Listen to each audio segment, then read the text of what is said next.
Elden Ring ate up a good chunk of my 2024. I probably would be playing it to this day if I wasn't blissfully unemployed for the better part of that year. I knew from the start that with how huge the game is, I should wait for the DLC to drop and just play it all in one go, because there would be no way in hell I could convince the goblins in my brain to play it twice. With the switch from previous, rather linear titles to an open world game came some complex feelings for me.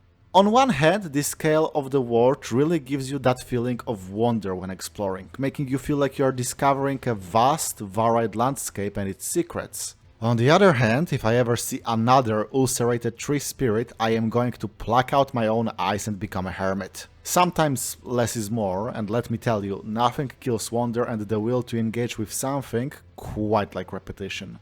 And yet, ever since I put down the entire pantheon of the lands between in the ground, I can't stop myself from thinking about its world building and the way different parts of it interconnect. In the previous FromSoft games, the stories did a great job of implying a bigger world while keeping you on a narrow track, while keeping the entire story linked to a single concept. A king that made a pact with a demon, the platonic ideal of fire dying out, otherworldly beings mingling with humanity. In Elden Ring, however, there are layers upon layers of sediment hiding ancient civilizations underground, cults of several gods fighting for their vision of the world's future, a history spanning centuries. It's a mess, but it's a beautiful mess, a world in its entirety. And I do want to talk about it, even if just a little bit. Spoilers ahead for the entire game, obviously. Also, shoutouts to Max Derrat's channel, because his reading of the design decisions through the lens of alchemical tradition put me on the right track of mind for a lot of things, for Elden Ring and outside of it. Link for the channel is gonna be in the description. Let's start with setting up the framework to set some expectations before going forward. Fantasy is a genre where the metaphorical is literal. This is true for all fiction in a sense, but especially so when magic and gods are involved directly in the events of the story. A demon whispering betrayal into your ear can actually be a guy whose ass can be kicked to clear your mind. So, whenever a concept in a fantasy tale like Elden Ring is discussed, we need to consider both interpretations. Both what happens directly in the story, how the events and symbols affect these fictional people, and the metaphorical, how it can be read when applying the knowledge of real-world symbols and traditions to it. The game did not come from the lands between, after all. It came from a game studio in Japan, and it was made for an audience of, well, us. These real-world beliefs had a hand in creating the story, so we'll try to draw some connections. Treat it like its own mythology, with inspirations pouring in from the fictional country's neighbors. At the very least, it will be fun. I usually say something like, I'm not gonna repeat this story bit by bit in these videos, but that's redundant when discussing a FromSoft game. They are fragmented and scattered as is. So, as you may have missed something, I'm going to try and explain my train of thoughts, but I will probably skim over self-evident stuff like this boss exists. For the purpose of this video, I am only really interested in the metaphysics of Elden Ring. I am not going to talk about something like the Land of Reeds, which is only mentioned in a few places and is mostly a pretext to drop samurai gear into a Western fantasy setting. I've seen the videos that try to tackle everything and they span tens of hours. Brother, I do not have that dog in me. And I also don't want to discuss the events in chronological order. We're not gonna do a timeline here. I'm mostly gonna follow the connections and build an emotional continuity here. A vibes line, if you will. As such, let's open with some basics. How the world is presented to you at first.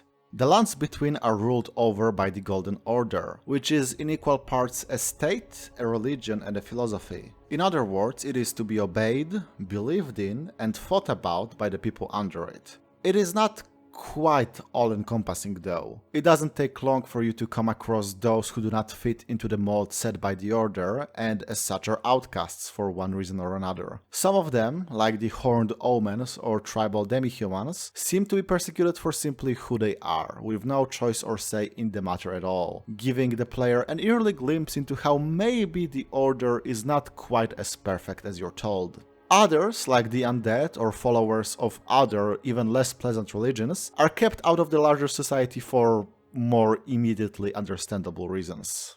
The seat and symbol of power of the Order is the Golden Earth Tree, a living monument so massive that it can be seen, even in part, from almost the entire game map.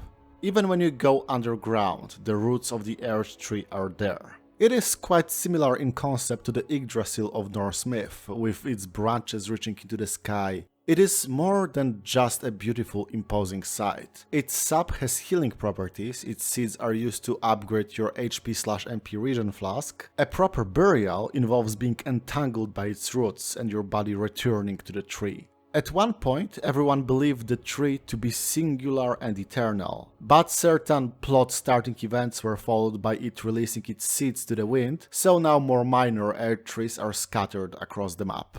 Within the tree is the supreme ruler of the order, Marika the Eternal. A queen and a goddess in equal parts, whose word is law and whose statues are in all churches across the land. And she has that power because she is the vessel for the titular Elden Ring, which is, well, on a visual level, it's the thing you see on the cover of the game box and whenever you open the main menu. On a more metaphysical level, it's basically the entirety of the Golden Order. If the idea of you is not contained within this symbol, well, sucks to be you. The game director, Hidetaka Miyazaki, openly said that a large inspiration for the writing as a whole was the setting of Glorantha portrayed in the tabletop role-playing system RuneQuest, where runes are symbols that make up reality, often in contradictory ways, with each in-game culture associating their own pantheon of gods with these concepts. Play King of Dragon Pass, you cowards! Several of the game's endings involve you altering the Elden Ring by adding something to it, but we're getting ahead of ourselves. For now, the point is, the ring is the truth of the world, and because Marika is the one carrying it within her, she is a goddess. And because the ring was shattered, everything went to shit and you need to kill her half-divine kids who have the pieces and put it back together. Not to take her place as a god, though, but as a lord, a consort. For some reason, one cannot be a god alone in the lands between. They must always be accompanied by another person, and Marika historically had two husbands at different points of her reign. As I alluded to before though, Marika is not the only one with a claim to divinity. There are numerous outer gods, powers influencing the lands between and vying for power in it. These include several concepts of death not recognized by the Order, Scarlet Rot, Frenzied Flame, and the Formless Mother. A colorful bunch, as you may guess by those names, and we'll address each of them separately in due time. Though there's also the Moon and Stars, who are perceived as being somewhat divine in nature, but are not called outer gods at any point. Wonder what's up with that. More interestingly, there is one thing above them all, referred to simply as the Greater Will. It is never called a god, but it is the one responsible for the Elden Ring, and Marika is only a god because of its, well, will. It speaks not directly, but through envoys called Two Fingers. Weird alien things that kinda look like a hand that is missing the three other digits if you squint. And they don't speak directly either, it's their movements that get interpreted by others. They guided Marika to divinity, and now they guide Tarnished like you to reforge the ring and fix this mess. Oh, Tarnished are people who were stripped of Erdtree's grace and exiled, including the player character. Once again, the outcast has to come in and fix the mess made by those in power. Typical. And so we have the basis for this video, the rough outline of the world as it is. Mind you, we'll introduce more elements down the line, but if I tried to introduce everything now, I would find myself tied in a knot. It's already bad enough that every demigod in this game has a name starting with G, R or M, which makes keeping track of them messy. But even with just this one page of brass tacks, some questions are born. Why is the Order golden? What makes gold as the color so important to this entire narrative? Why would Marika be considered a goddess if everyone knows there is a power above her? Why does she need a bosom body to be a goddess anyway?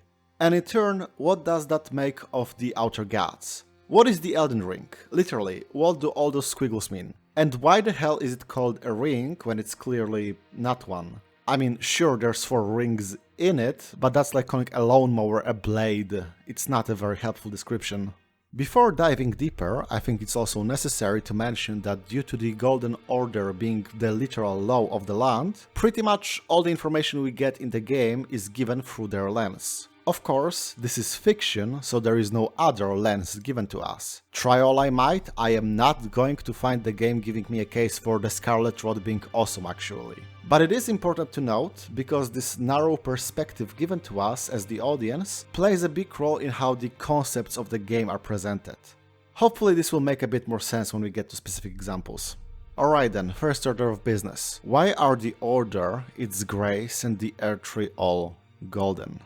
Well, I think it has mostly to do with the real life value given to the metal. Seemingly, as long as civilization existed, gold was highly valued, be it as jewelry, currency, though that was much more rare than a typical D&D campaign would let us believe, or simply as a symbol. A monarch's head is to be adorned with gold, and the great work sought by alchemists would be capable of turning other metals into gold. Nowadays, we also know it's a great conductor for electricity, and that's why your CPU has pins made out of it, but this practical application was not what people had in mind for the vast majority of our history. On a much more immediately apparent level, gold is pretty. The hue of the metal looks just like a ray of sunlight shining into a dark room. It's warm and comforting. Despite the terrible sleeping habits of people who are most likely watching this video, we are diurnal creatures, we find that light pleasant. I don't think I need to explain the impact this has on essentially all of our art. But the second factor that drove the perceived value of gold, much more important for the narrative of Elden Ring, is that it is eternal. Gold is what we would call a noble metal. Its chemical properties basically prevent it from binding with other elements in regular conditions. It doesn't rust or degrade in any other way. It retains its purity and luster forever. This property is made outright mystical in the game. A needle of pure, unalloyed gold is made by Miquella, one of the demigods, to heal his twin sister Malenia of scarlet rot, which is both a sickness and a manifestation of an outer god of the same name. If we understand corrosion of metal to be analogous to flesh rotting, then the needle basically becomes a part of Malenia. It makes her unable to be consumed by the divine disease. Or rather, it halts its progress. She was touched by it before she was even born, but still, I hope you get what I'm getting at. The Order is eternal, unchanging, perfect. Thus, it is golden. It is somewhat ironic that throughout the game and DLC, we learn that none of this is true. Marika's Order is in no way eternal, it has a clear beginning and endpoint. The entire point of the game's endings is changing it in some way, and even the goddess herself was dissatisfied with it, shattering the Elden Ring in the opening cutscene of the game and kicking the plot into motion. But we're getting ahead of ourselves. Queen Marika has not always been a goddess. In ancient times, the lands were ruled by a group of people known as the Hornsent. As their name implies, they had horns sprouting out of their heads, and they viewed them as a sign of divine favor, a clear indicator that they were close to the Crucible, the source of all life. In later times, there are Knights of the Crucible, able to manifest animalistic traits like tails and wings, so the idea is not something that was lost with their civilization. It is something that persists even during Marika's long reign. The Hornsent viewed the spiraling shape of the horn as the key to attaining transcendence, claiming that the current of the Crucible is a spiral as well. It should probably be no wonder, then, that their crowning achievement was a helical tower known as Enir-Ilim, atop which they constructed a gate to that divinity, a passageway enabling one to truly become a god. And just as it always is with tales of unspeakable power, it was obtained through innumerable sacrifices, their bodies twisted together to form the portal. Because, of course, when one views a certain trait as a symbol of divine providence, then it only follows that those without horns are lesser to be used. Cattle. Among them were Marika's people, simply known as shamans, who possessed the ability to meld their flesh with that of others. In the Japanese text, they are referred to as Miko, or Shrine Maidens, which implies they were all women. Let us put a pin in that for later. In the lands of the Hornsent, we can find cavernous galls filled to the brim with saints. Jars full of human meat, all fused into a single mass because a shaman was thrown into the mix. These jars would gain a level of sentience, they are able to move and attack. Perhaps they served as a stepping stone in understanding what the essence of life, the Crucible, is. No doubt the knowledge obtained from these atrocities were what led to the creation of the gate, because it undeniably works.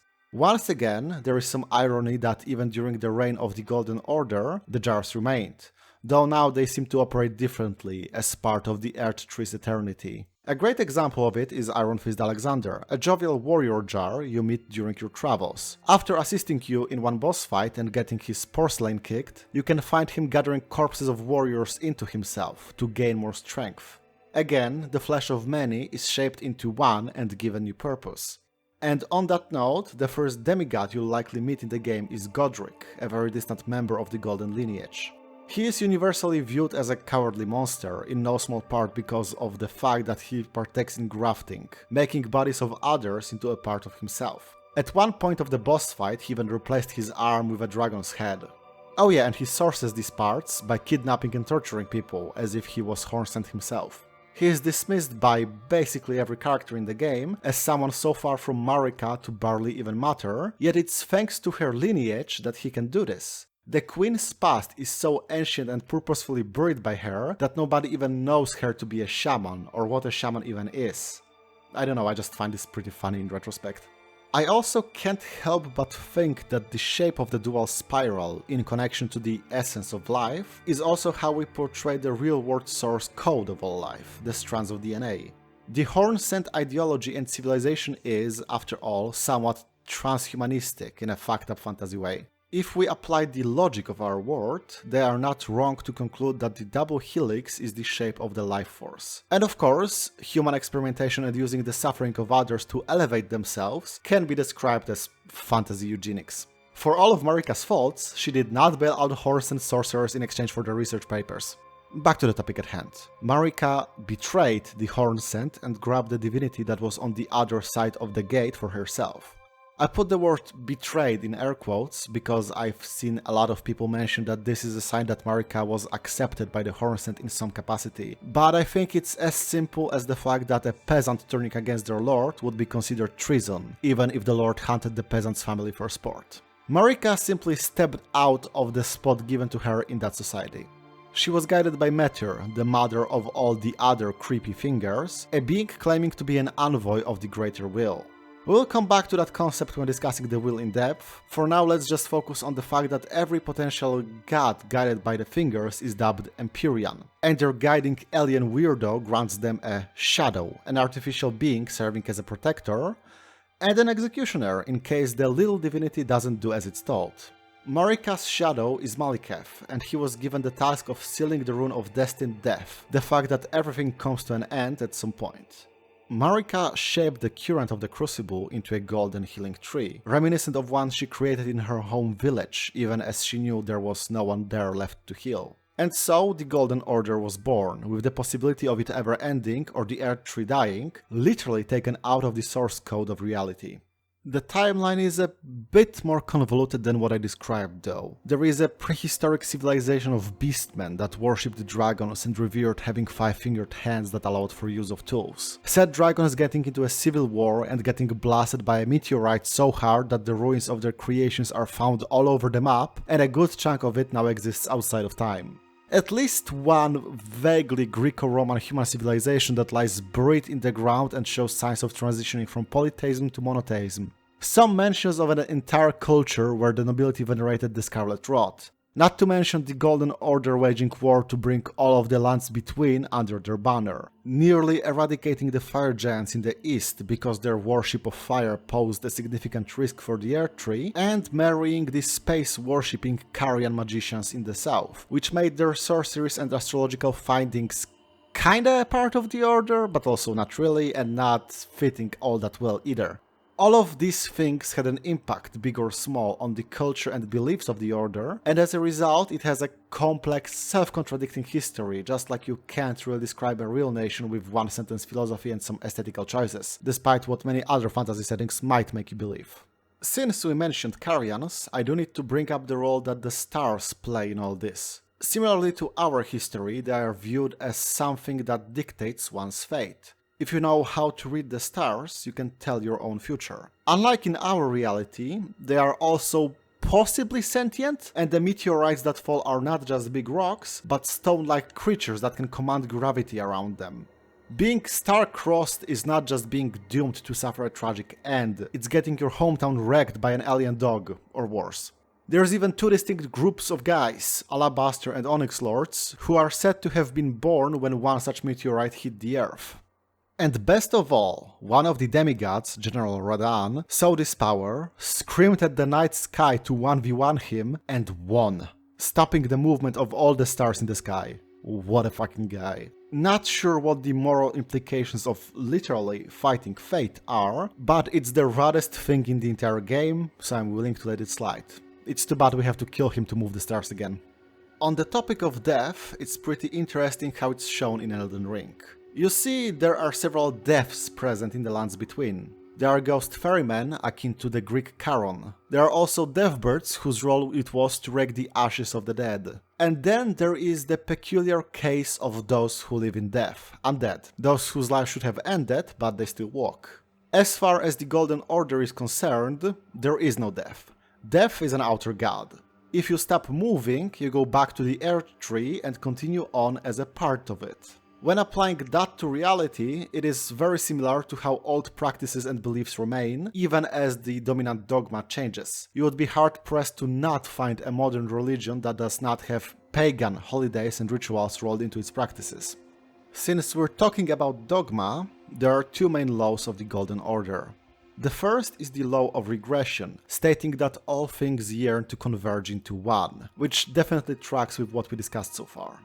The other is the law of causality, a chain of meanings connecting different things, a transformation of one thing into another. One is going back, returning to a single whole, the other is changing, diverging, cause and effect.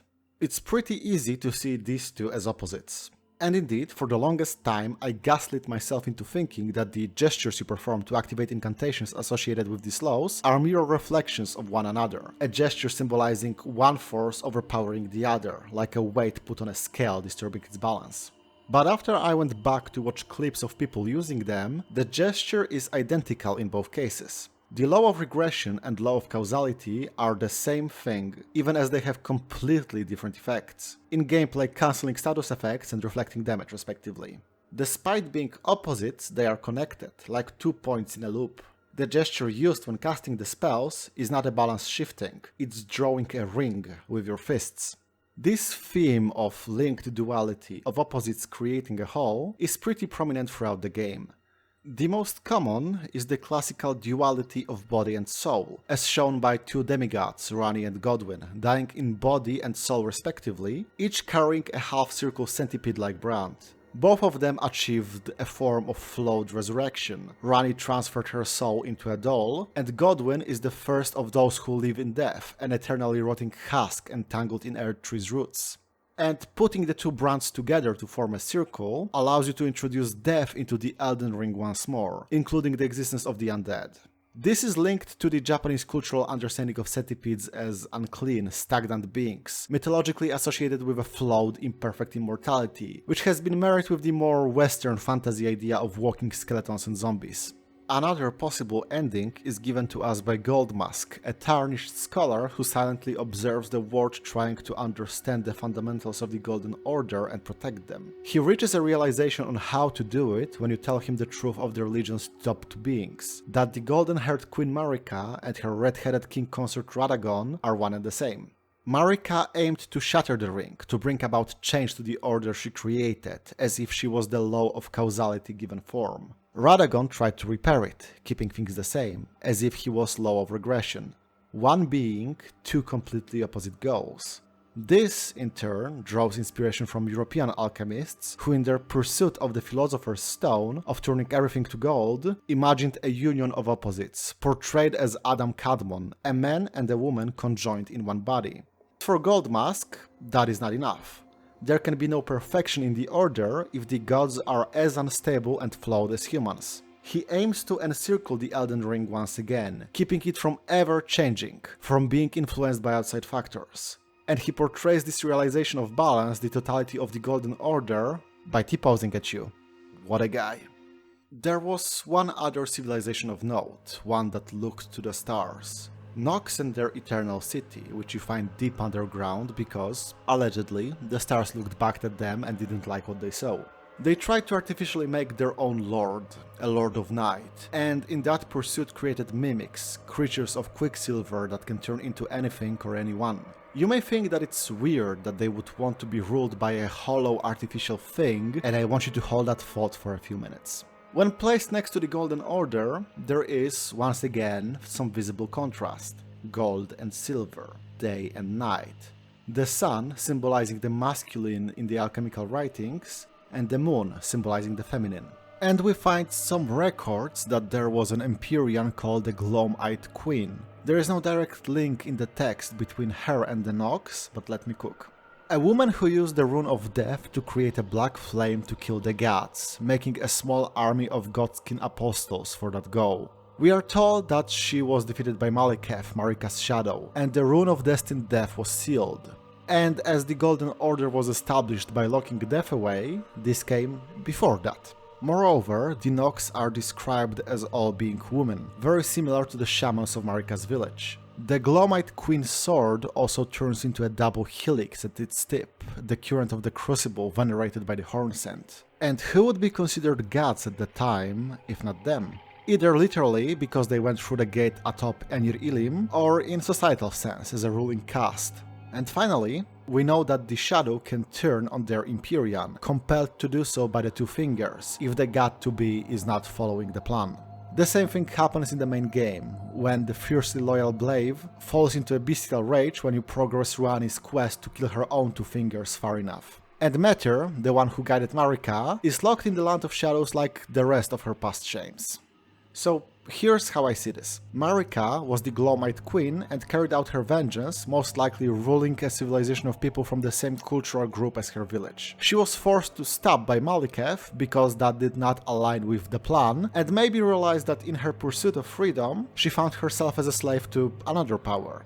And for some extra spice, Gloam is another word for twilight, between night and day, silver and gold, the moon and the sun. This would also explain why she would aim to shatter the ring later, and why the Knight of Black Knives, which started the shattering, was carried out by a group of Numen assassins, all of whom were women. Once again, the details are not clear because we are only ever given the Golden Order's perspective on things, but the pieces do line up. Marika's status as a god is not of her own will. If she had her way, she would kill anything that could be considered a god. Hi, Editor Tito here with an interjection, because something drew my attention when I was cruising the wikis. The fact that the giant ants, used as mounts by some warriors in the Eternal Cities, drop Numen runes when you blow up the really big bloated ones. Numen are said to be the same stock as Marika, so I think it's fair to say that it's the history revisionist name for the shamans.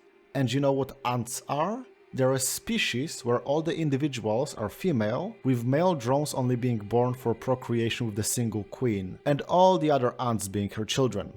Now, I'm not saying that Marika is an ant colony in a big trench coat, but I think this connection may be there deliberately to draw a parallel. That this may carry implications on how much autonomy all the Numen we meet in the game have, that they carry out Marika's agenda in some way. Or the game devs just needed a drop to associate with the Goldsack enemy, who knows.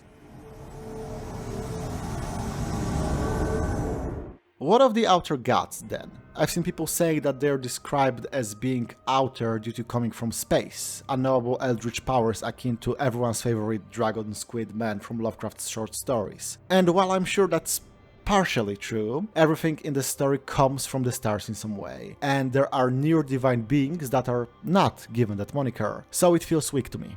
Instead, I think of it this way. If we visualize a ring with the two lows as the opposite points on it, what if the outer gods are what happens when one of the lows is taken to such an extreme that no counterbalance is possible?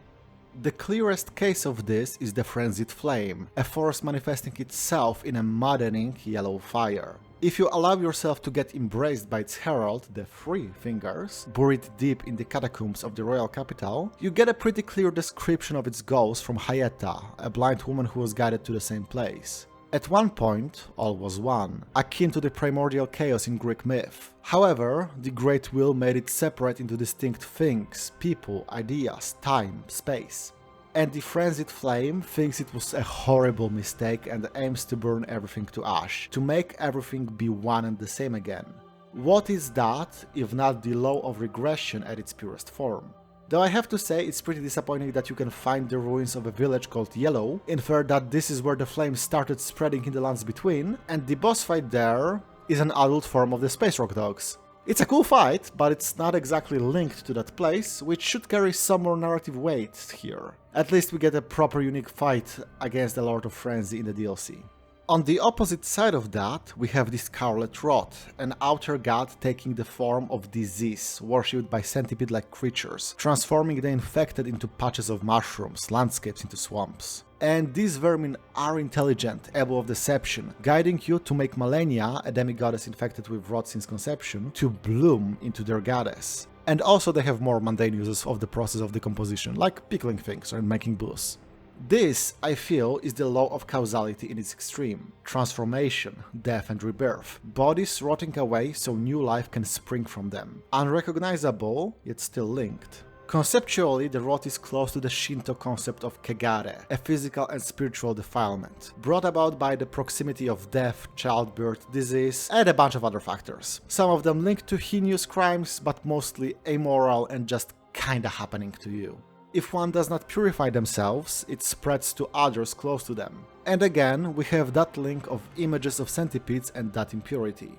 In the game we even get to visit a whole lake of rot, where an avatar of the outer god was said to be locked away by a hero of the past, and in a temple built to that sickness, we climb into a coffin to fight another adult version of the Rock Dogs. And we get a fight with a proper Scarlet Rot made manifest in the DLC. I'm sensing a pattern here. The third outer god we see the influence of, Formless Mother, throws me for a loop, I have to admit. There are only 2 laws, so why are there 3 outer gods? But the more I think about it, the more striking I find it that Marika's rune, her statues found throughout the game, look a lot like as if she was crucified. The implications in our world are clear: martyrdom and sacrifice. Whatever we may say about Marika, it is true that she sacrificed a lot to create the Order. And then it clicked. In the main game, the Formless Mother's influence is felt in the fight with Mohg, one of the Marika's children who was born an omen. In other words, he has horns and was shunned, though thanks to being the son of a goddess, he was not hunted and killed, but instead locked in the sewers to be hidden away from the world. In the DLC, however, in the lands ruled by the Hornsent, the cult of the Mother is composed of those without horns, the pariahs and outcasts of that society. She is the outer god of sacrifice and martyrdom for its own sake, with no end goal, her subjects switching as soon as her previous venerators find themselves on top of society. Bleeding and suffering not for a cause, but just for the sake of spilling blood without end. And it is important that she is called a mother, as one cannot suffer without being born first. She is this patron of those doomed from the moment of their birth. I guess we can place that as the opposite of death, whose status as a force outside that ring we discussed earlier, a second sneaky axis of the ring. As for the other beings not described as outer gods, but having some clear power, let's do a lightning round. The serpent found in Volcano Manor by Rykard that he fused into is considered a blasphemy. In other words, an insult to the doctrine. There's the obvious parallel to the biblical serpent, and I think that the fact we are told it wants to eat the gods themselves and the world signals that this is a heretical form of the law of regression. All becomes one as parts of the snake. The god of fire worshipped by the giants is not an outer god because Marika purposefully left it and the altar to it standing, to be used as means to end the era of the Earth Tree, and the fact that a single giant can make an offering and become its avatar in 1 minute tells me it operates on the principle of sacrifice for a cause. Bonus points for that interpretation, as we need to burn our body Melina alive as part of the main story at said altar. The moons and stars, worshipped by Carian magicians and the Nox of the Eternal City, also part of the ring, because of the peace brokered between Caria and the Order when Rennala and Radagon got married. As the celestial bodies govern fate and the ever-changing future, it's a form of the law of causality. Hello, Editor Tidu here again. When drawing this chart, it occurred to me that you can pretty much place all the base game endings at one of these points. Fia's complete death mark is associated with the death end of the ring, the frenzied flame, as we discussed before, with regression. Ranni's ending is associated with causality because she replaces the Golden Order with a new divinity of the night sky, the world venturing into the unknown. And the Dung Eater We haven't talked about the loathsome Dung Eater. He basically wants to be Satan and festers a rune in himself that would curse everyone to be an omen, rejected by the Earth Tree, while still keeping all the rules of the Earth Tree intact, causing everyone born to suffer for no reason. The vanilla ending changes nothing, and the Gold Mask ending touches all 4 points by reinforcing the ring, making the order truly eternal. Suffice to say, I'm dead set in my reading, because all these elements track way too well. And finally, we arrive at the one that started this whole mess, the Greater Will. The supreme being that created all life, sent its vassals to the lands between, and spoke through them to create the Golden Order. Or did it? Because we are told that these vassals lost contact with it, that the two fingers need millennia to communicate with it, and the pose they take when communicating, like this, is eerily reminiscent of the pose we find Plasudisax, the Elden Lord of the Dragons from prehistoric age. He was left by his god and has tried to reach out since, frozen in that pose for who knows how long, in a place outside of time. And nothing, no response. And we get a final piece of the puzzle in the Shadow of the Earth Tree, where Count Ymir tells us the truth. The will is the void between the stars. The nothingness that was before it created the universe. The supreme creator of everything is not part of our material world, and is therefore beyond the understanding of anyone or anything we meet in the game. Anyone who claims to speak for the will is lying or delusional. This is very similar to a lot of real-world theology, and I'm going to draw from the one I know best, the Kabbalah. The topmost Sephiroth on the Tree of Life diagram in the Kabbalistic tradition is called Keter, or the crown. It is the point from which everything originates, and as such it is nothingness. Unperceivable, unknowable, God itself. In Elden Ring, divinity is found not in the golden light of the Earth Tree, not in the darkest of nights, but within a true void. In the gate formed by two pillars of bodies, between a person and the shadow they cast, in the union between two people, between two fingers, in the space within a ring, in the lands between. To find godhood is to become nothing. So what does that mean for one that aims to become a god? Once again, we need to recall the words of the finger reader Enya. Marika is a goddess because she is a vessel for the Elden Ring, a container. And to paraphrase Lao Tzu, the forefather of Taoism, when you mold clay into a bowl, it is the empty space that makes it useful. And when we finally stand face to face with Marika in the Earth Tree, she is cracked and brittle, like a jar with its contents about to spill out. Perhaps this is why animating jars by stuffing dead people inside them has been such a common practice, equated with sainthood by the Hornsent. It is a shadow of that divinity, in a way. And we also have that visual of the fire giant offering its body to the god of fire, becoming its vessel. We can see what it takes to become this empty first hand in the Shadow of the Earth Tree, where we trace Miquella's journey as he follows in his mother's footsteps, to the Tower of the Hornsent to become a god, to usher in a new age of kindness. And all throughout the Lands of Shadow, you can find the places where he shed more and more of himself. His flesh, great rune, heart, fears, doubts, his love. At that final spot we find Saint Trina, an aspect of Miquella's being, a patron of sleep and the tranquility it brings. And she begs you to kill Miquella, to give him freedom from the cage that he's putting himself in. Though even if you miss that plea, you are probably already sold on the idea by the fact that his idea of kindness involves charming everyone to follow him regardless of their will, which even extends to his consort, which is the lifeless body of Mohg, the underground blood guy, with the soul of Radahn, the guy who swallowed the stars, shoved into it. Diversity win, but at what cost? We also know for a fact that the demigods can have children, or offshoots if you will, asexually, sprouting fully formed like Athena from Zeus's head, and not like the rest of Zeus's kids. We see that with Miquella abandoning the part of himself that is Saint Trina, and in the main game we get to follow his twin sister's offspring, Millicent. So why not take that logic and the fact that Miquella had to shed all of himself and apply it to Marika's children? At least those she had with herself. Those fathered by Godfrey, Morgoth, Mohg and Godwyn, as well as those she fathered as Radagon, Radahn, Ranni and Rykard, all seem to be their own people with their own goals, agendas and personalities, as far as the plot is concerned. Less mythological beings and more political actors, if that makes sense. Even if those politics involve acts like being so cool you befriended a dragon, seizing your destiny by killing yourself at the exact same moment as another demigod dies, or getting eaten by a really big snake.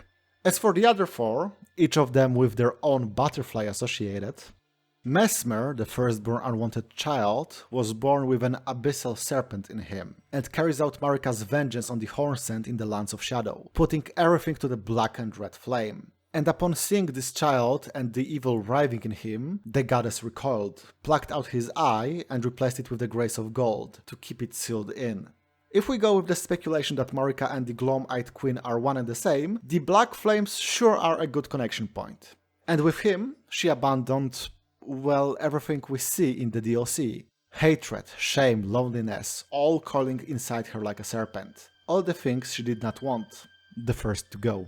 His younger sister, Malenia, accompanies us throughout the journey and recalls exact words of Marika in several churches. Born at the foot of the Earth Tree, she does not remember her goals or past, but she knows her mother is within that tree.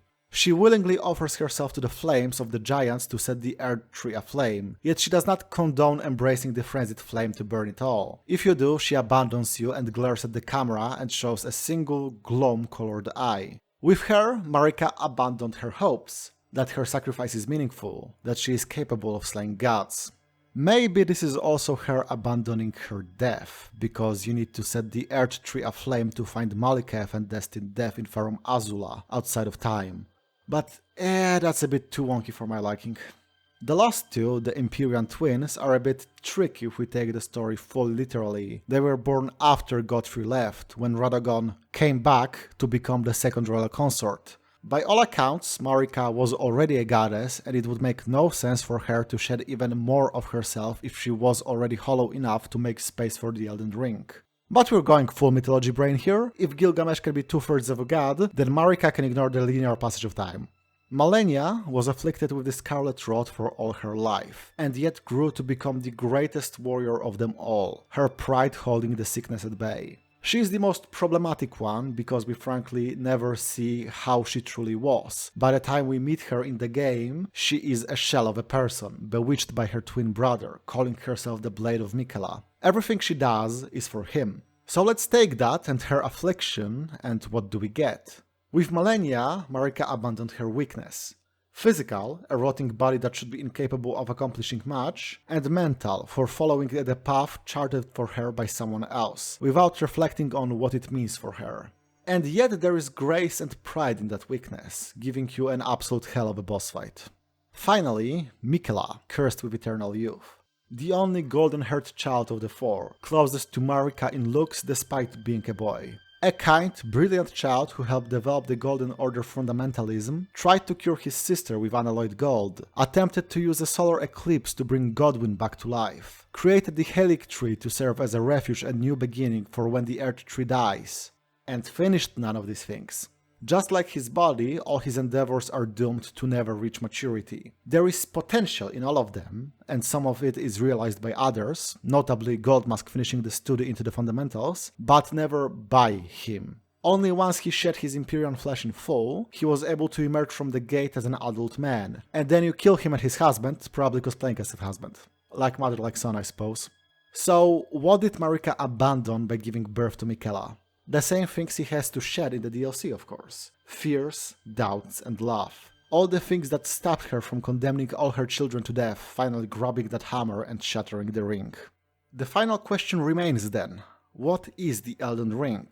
We know it's metaphorically a ring because it's a set of boundaries that encircles the divinity of nothingness. We know it's a collection of runes, each of them a law of nature. On an inspiration level, I'm sure that the Kabbalistic Tree of Life was a design inspiration for a game all about a big tree, but I don't think there's much sense mapping the bearers of the Great Runes onto the 10 Sephira of the diagram. At the very least, I can't do it in a way that I would find satisfying. And on a gameplay level, it is the Elden Beast, the vassal sent to the lands between by the Greater Will, the final boss of the game, the one that graces you with a message saying "God slain" upon your victory. There is almost no information on the beast in the game. It comes kinda out of the left field, all things considered. But I'm gonna go out on a limb here and say it is the Crucible, the originating point of all life in the lands between. The one worshipped by dragons, fingers, hornsent and everyone in between, in all those different forms of worship. The law of causality, the entire chain of evolution from the beastmen of Farum Azula to you. The law of regression, the one all these cultures longed to return to, seeing its divinity as the end goal of their pursuits. The materialization of all the births and suffering of the living, countless sacrifices made to reach it, tame it and become its vessel. And death, because only one of you is leaving that final arena standing. It is the Elden Ring. Oh, Elden Ring. Alright, that's gonna do it. Not sure how much of this was already discussed by others, but I purposefully steered clear of most analysis videos to not color my own perspective.